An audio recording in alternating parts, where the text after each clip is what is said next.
മാലിദ്വീപിലെ തൊഴിലവസരങ്ങളുടെ വിശേഷങ്ങളാണ് ഇന്ന്. പ്രധാനമായും 3 മേഖലകളിലാണ് നമ്മൾ മലയാളികൾക്ക് മാലിദ്വീപിൽ തൊഴിലവസരങ്ങൾ ഉള്ളത്. വിദ്യാഭ്യാസം, ആരോഗ്യം, ഹോസ്പിറ്റാലിറ്റി എന്നീ മേഖലകളിലാണ് അവസരങ്ങൾ ഏറെയും. സ്കൂളുകളിലെ ടീച്ചിങ് ജോബുകളെല്ലാം മിനിസ്ട്രി ഓഫ് എഡ്യൂക്കേഷൻ്റെ പരിധിയിലാണ് വരിക. ഉദ്യോഗാർത്ഥികൾ interview, return test, class demonstration എന്നീ മേഖലകളിൽ മികവ് തെളിയിക്കണം. പ്രധാനമായും 8, 9, 10 ക്ലാസ്സുകളിലേക്കാണ് നിയമനം. അഭിമുഖത്തിൽ വിജയിക്കുന്ന ഉദ്യോഗാർത്ഥികൾക്ക് ഓഫർ ലെറ്ററും വർക്ക് പെർമിറ്റും ലഭിക്കുന്നതായിരിക്കും. Science, maths, English, hospitality, tourism, business studies തുടങ്ങിയ വിഷയങ്ങൾക്കാണ് ഡിമാൻഡ്. സെലക്ഷൻ ലഭിക്കുന്ന ഉദ്യോഗാർത്ഥികൾ രാജ്യതലസ്ഥാനമായ മാലേ സിറ്റിയിൽ റിപ്പോർട്ട് ചെയ്യേണ്ടതുണ്ട്.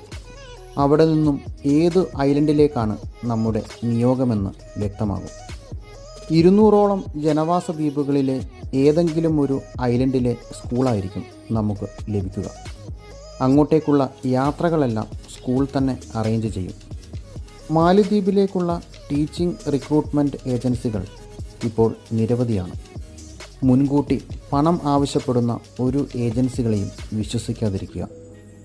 ദ്വീപുകളിലെ വിവിധ തൊഴിലവസരങ്ങളെക്കുറിച്ച് കൂടുതൽ അറിയുവാൻ ചാനൽ സബ്സ്ക്രൈബ് ചെയ്യുക.